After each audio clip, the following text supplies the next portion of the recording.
Mark Plamondon, representing Alberta Industrial Heartland, Executive Director. Thank you so much for joining us today. It's been a while, actually. We haven't had a really great, I shouldn't say really great, we haven't had an energy guest on in quite some time, so I'm really glad to be able to advance this section of the show. And so thank you so much for coming and talking to us today. Oh, I really appreciate the invitation. Thank awesome. You. So give me a little bit of, maybe for the uninitiated, maybe give me a little bit of a rundown of what the Alberta Industrial Heartland is and what you guys do.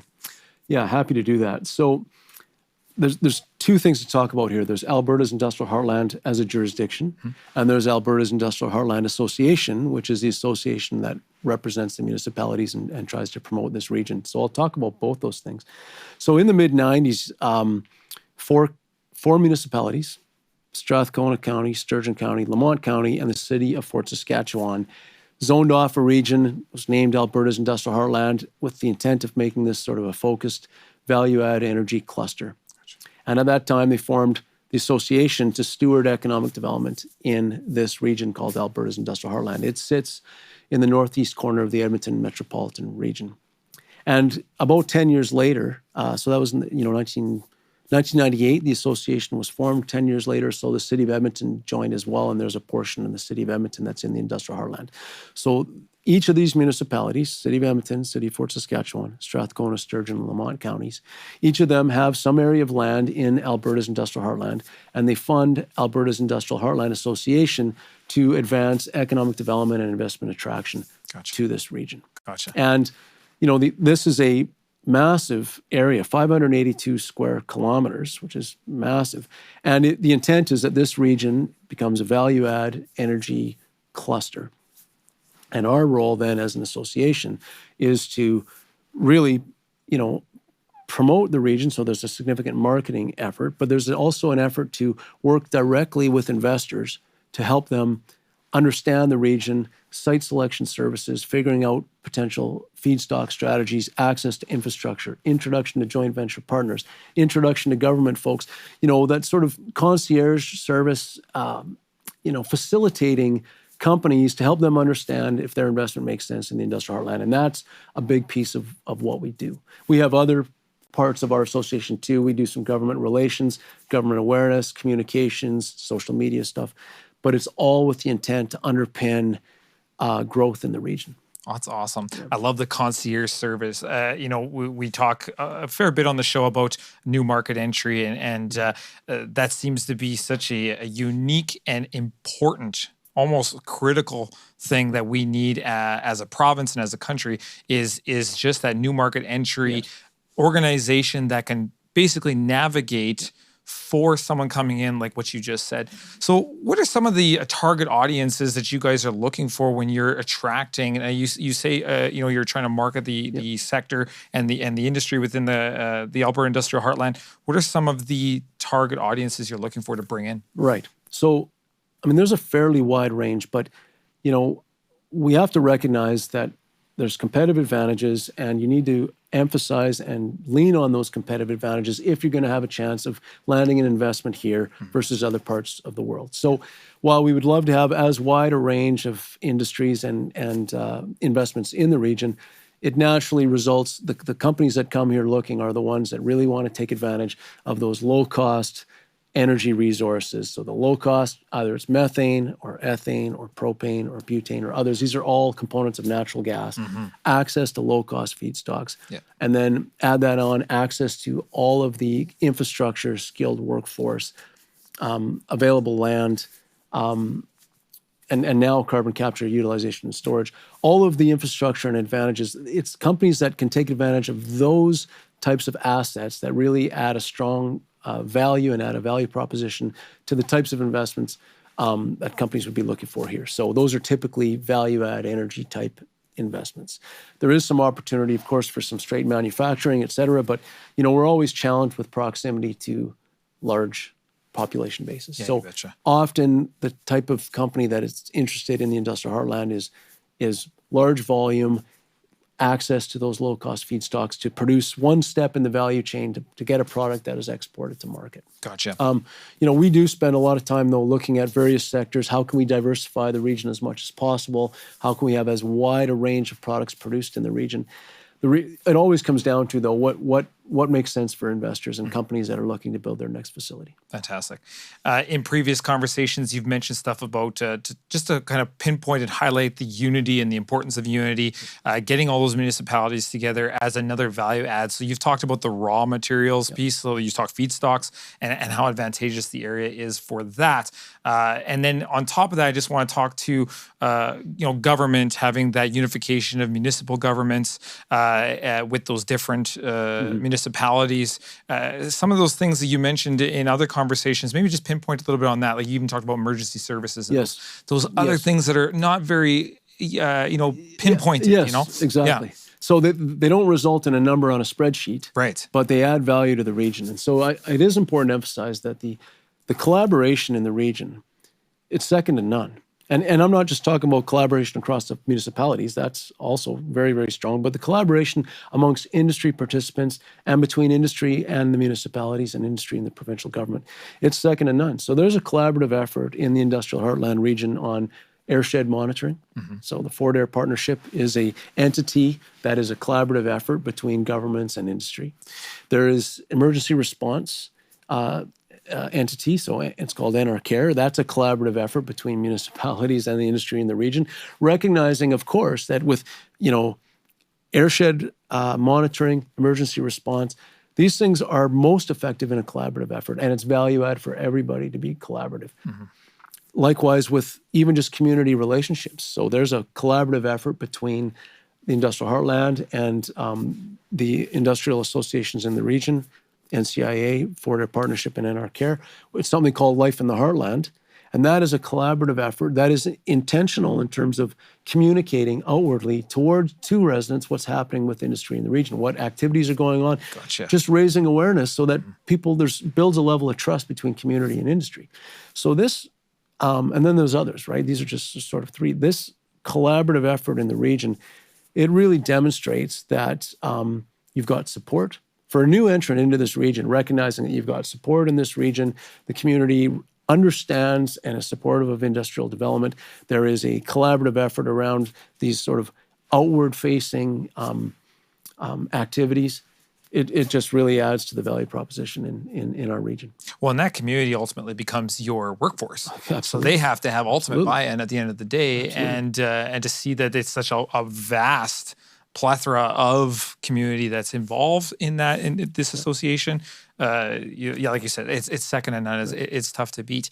So Alberta Industrial Heartland really focuses a lot on communication and making sure that entities outside the world that are looking for a place to set up shop, looking for advancement, that Alberta Industrial Heartland is an option for them, and in most cases a prime option for them.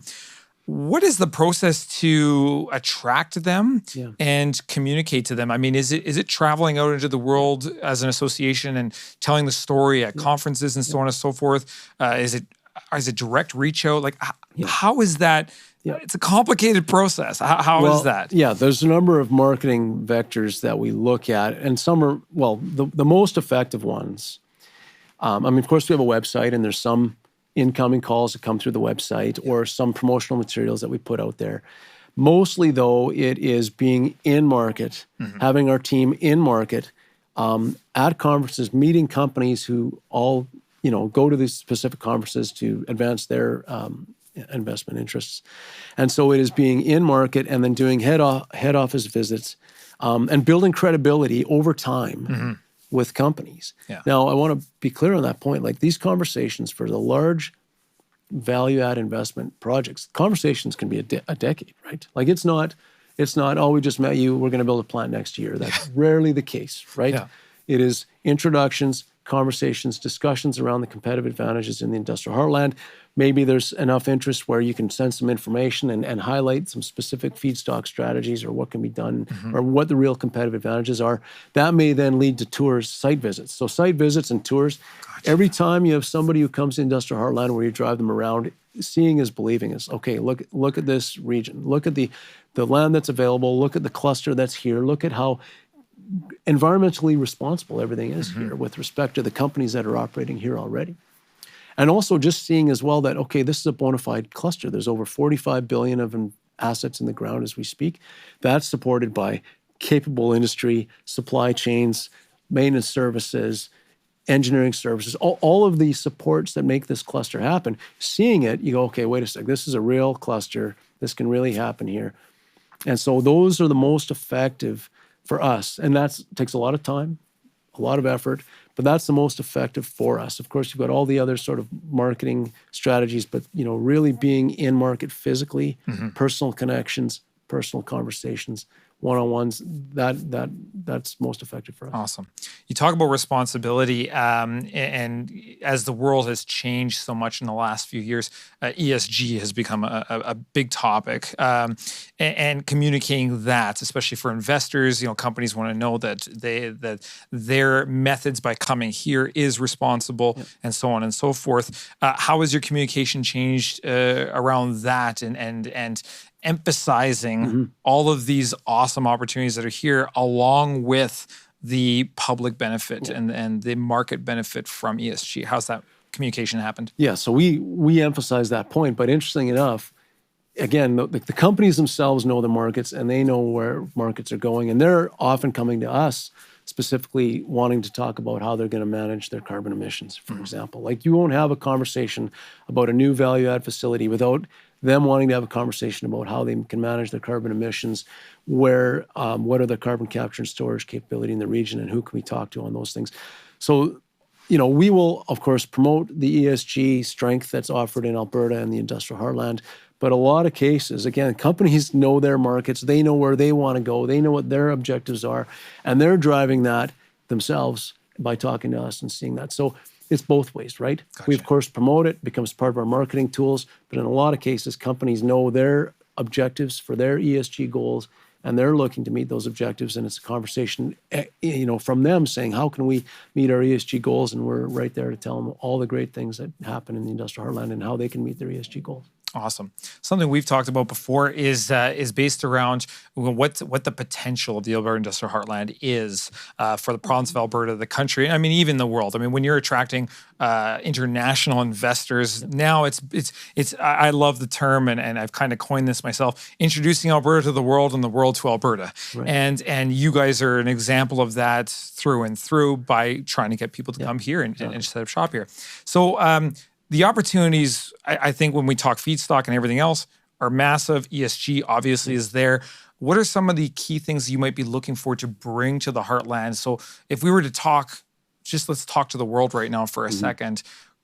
Who do you think would be the best fit right now? We're always talking about amplifying what's already existing. Yes. But what are you looking for right now that you feel would be the most important to come in? Well, I mean, so we have our marketing efforts in a variety of segments. And as we've talked before, diversification is an objective of our region. It is an objective of the province.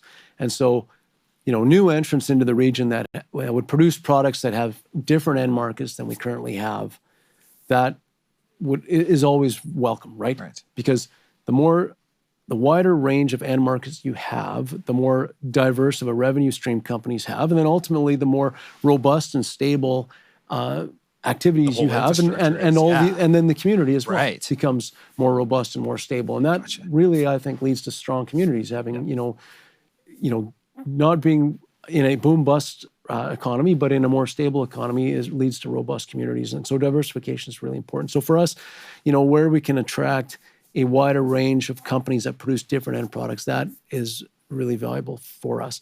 Again, though, the realities are, I mean, in some cases that works. The realities are, companies that take advantage of the economic and the competitive advantages that are here produce maybe a certain products that are in a more narrow range, given the advantages that we have here, low-cost feedstocks. And so often that's the type of company that we're working with.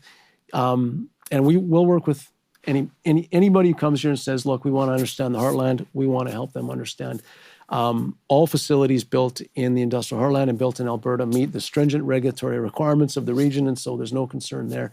And so, diversification is great. In the end, we're going to work with anybody who really thinks that they can bring an economic project to our region. Gotcha. Yeah. I don't want to harp too much on the pandemic. So, I mean, you mentioned your communications. A lot of it relies on getting into market, making those connections, face-to-face conversations. Obviously, that's been pretty difficult over the last couple of years. Was your focus different or changed to more maybe internal? How I know you talked before, you did like a boatload of webinars, and it was just like day in and day out of computer fatigue. But did your focus change at all in regards to maybe exploring different things, new technologies that were coming in that you wanted to attract to the region? How did the pandemic play out for you? Yeah, so the pandemic was an interesting time for us, given that a lot of our efforts are through travel and Right. face-to-face interactions. So particularly from March 2020 to April, May of 2021. And so that resulted in, as we talked about previously, lots of webinars. So we had companies that were looking at specific projects. Pandemic hit. They, of course, locked down. We're locking down. We're putting sort of everything on hold. And so that period of time was, again, lots of, webinars and trying to stay connected through virtual tools.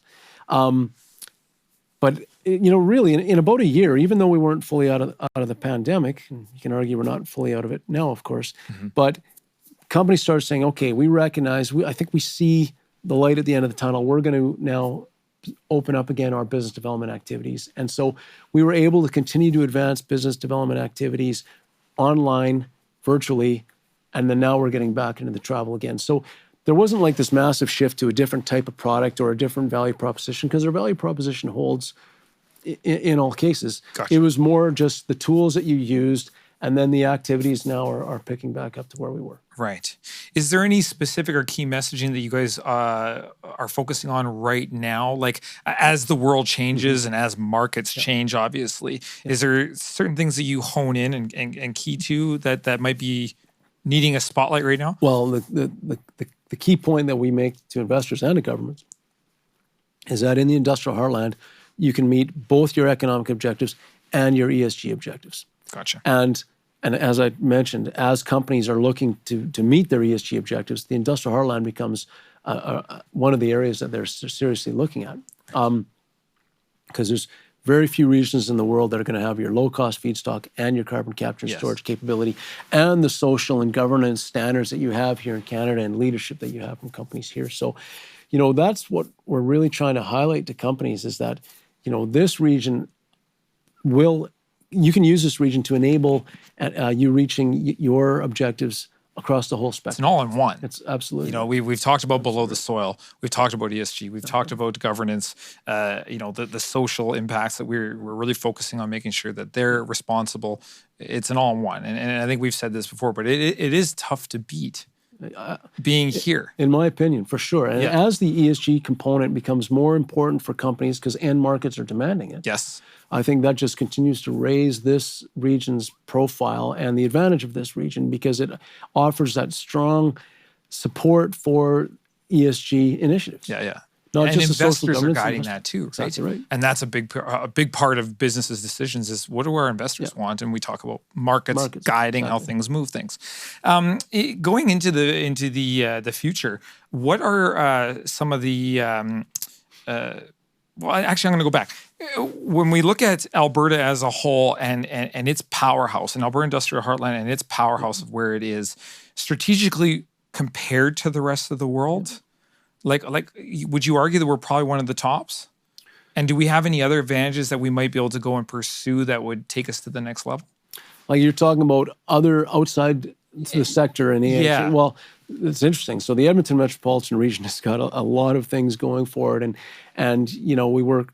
Well, Edmonton Global, for example, is one of our partners in a number of areas, and they're heavily focused on advancing AI and machine learning. Yes, those things all feed into technology development that ultimately can feed into the types of companies that we have here. Gotcha. And so the whole, if I can use the term ecosystem, but the whole ecosystem in the Edmonton metropolitan region has got lots of synergies that can really help add to the value in the value add cluster here in the industrial heartland. Yeah. And so that's just an example. Yeah. AI, machine learning, you mentioned Port Alberta. I was going to bring that up. Yeah. The logistics capability in the Edmonton metropolitan region all adds to the value of this region. So it's tremendous. And one of the things that we talk about with companies, because it's different in other parts of the world, is you build a plant in the industrial heartland, you're a half-hour drive from home. So your workforce can live in. You don't have to live in a camp. Quality of life. Yes. You don't have to live in a camp, right? Great point. So in other parts of the world, you have to manage a whole camp facility in a little city which has its range of problems with camp living, and the quality of life is fly in, fly out, which is nowhere near the same as the quality of living as being able to live, sleep in your bed every night.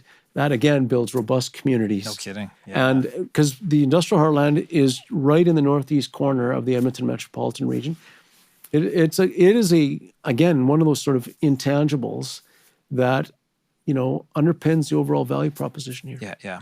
And the Edmonton International Airport, we've done some events with them just recently, like them trying to build more direct flights as well for international markets. So it's easy to get here. It's fast to get here.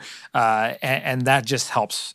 Again, one of those intangibles, like you say, but it's surprising when you got CEOs and presidents moving all around the world and their hub is set up here, that importance is so big. So it's great to see Edmonton being, part of the heartland and a part of the association. Yeah, and the Edmonton International Airport's doing a number of, economic development things. They've had a number of announcements on how they're trying to advance hydrogen in the use around the Edmonton International Airport, which helps underpin we're trying to develop a hydrogen economy in this region in partnership with Edmonton Global Transition Accelerator, Government of Alberta, and Government of Canada through the Edmonton Region Hydrogen Hub. So this all plays into the value add of this region for investments in the industrial heartland. Just amplifies and amplifies. And you mentioned Edmonton Global too. They got a big focus on bringing events here as well as an organization that all pertain to energy and larger markets and international markets coming to Alberta. And it's all part of telling the story of what's offered in this region. And we think, selfishly that Alberta's industrial heartland is really the crown jewel, but there's lots of great assets in this region for sure. Well, I think you got a pretty good argument there. When you bring all of those factors together, all those resources. Then you kind of, I don't know how much tie Alberta Industrial Heartland has with Fort McMurray and just the communications and the work that you guys do there as well. But and then even Calgary, if you want to start bringing the hubs together, Calgary's a lot of the head offices pieces. They're in direct communication with you guys. For sure. It all works together. The whole thing for this thing to be as powerful as it is has to be together. That's right. And it's a great comment around, I've talked a lot about the Edmonton metropolitan region, but Calgary as well. For sure, Calgary is your center for your legal expertise, your professional expertise, engineering, accounting, all of those things associated with the M&A expertise, all associated with the energy industry, right? So your head offices of a lot of the companies that have facilities in the industrial heartland, their head offices would be in Calgary, and that all ties into the overall value in this region. Yeah, that's a great point. Yeah. Opportunities for, no, I don't want to say opportunities. I want to say, what do we think would be a great addition? Is there something that maybe we have an opportunity that we should bring here? We should amplify it all, whether it's communications, maybe it's, we talked about infrastructure. It's pretty tough to beat what we got already. Yeah. Well, it's tough to beat. Again, so the majority of products coming out of the industrial heartland move by rail. Gotcha. And so, and CN and CP are continually investing in their business. But for sure, continuing development of rail infrastructure and rail assets, that is a big asset for the region. Just the type of products that are produced in the heartland and to move those to export markets, whether it's the U.S. or internationally, rail is going to be the mode of transportation. Getting them even just coast to coast. For sure. If you want to go to BC. Exactly. In the volumes that we're talking about, rail is the mode of transportation that's going to happen. And so continuing to improve rail assets, that will continue to enhance the industrial heartland for sure. Yeah. And, there's been actually significant investment in rail assets in the region. So in addition to the Class 1 railways, CN and CP, of course, Can-Do Rail constructed a rail terminal in the industrial heartland in Sturgeon County. Alberta Midland Rail constructed a few years ago a rail terminal in Lamont County in the industrial heartland. These rail terminals, they're service providers, and they allow for, car service, car storage, maintenance. Really, it enables efficiencies for CN and CP to just hook up the unit trains and go. Let it roll, right? Yeah. And so the service providers of the Can-Do Rail Terminal and Alberta Midland Rail, that continues to enhance the value of the rail assets and enhance the value of Alberta's industrial heartland. So those types of investments are fantastic for the region, and continued enhancement of the rail infrastructure will continue to add value for sure. Awesome. Yep. More to the communications part and attracting investors here into Alberta. You guys have a big event that's coming up here in September. Unfortunately, we missed last year's event. So I can only imagine that there's a hunger to get back to these events for not just you, but even your attendees.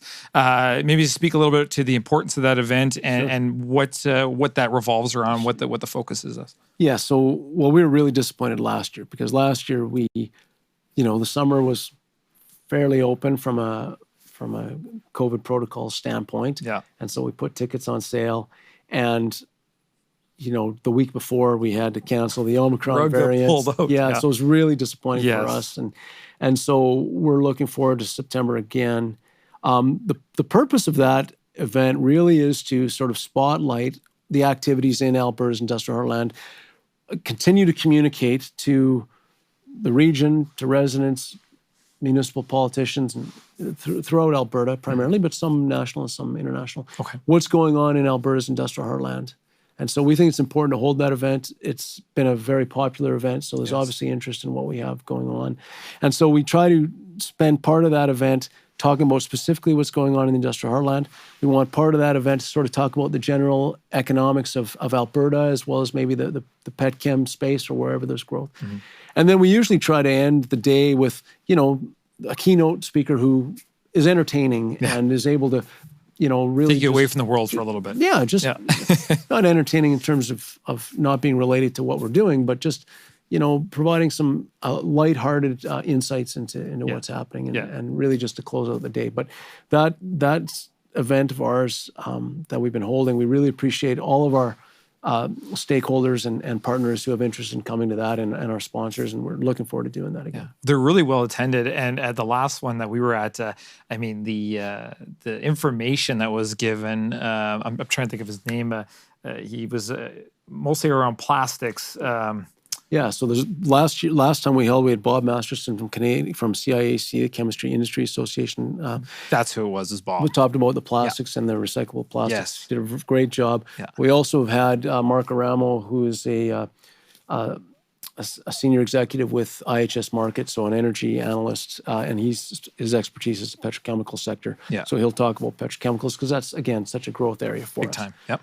And we've had Catherine Rothbrock talking about the Alberta economy. And we think all that ties into a really interesting day for folks. And again, we appreciate all the support and everyone's interest, really. Fantastic. Right on. Well, again, Mark, thank you so much for joining us today and telling us about the Alberta Industrial Heartland, some of the great work you guys are doing. I'm really excited to see the growth. I mean, I know the world and markets are changing, but you guys are always going to be such a key relevance to not just Alberta, but the support. You're the foundation of Canada, really. And it's great to have such good voices like your association behind it, seeing that collaboration, showing that to the world that we are a stable place. Yeah. We are doing things responsibly. And this is where you should be bringing your business if you want to get the most advantage on a world market. So thank you so much for what you guys do. Yeah, really, really appreciate it. And, nothing is done well without partners and collaboration. And so certainly our municipal partners and the other partners in the region all make this region such a great place to be. So we're happy to be part of it. And I'm glad I could come in here and talk to you about it today. Right on. Thank you so much. You bet.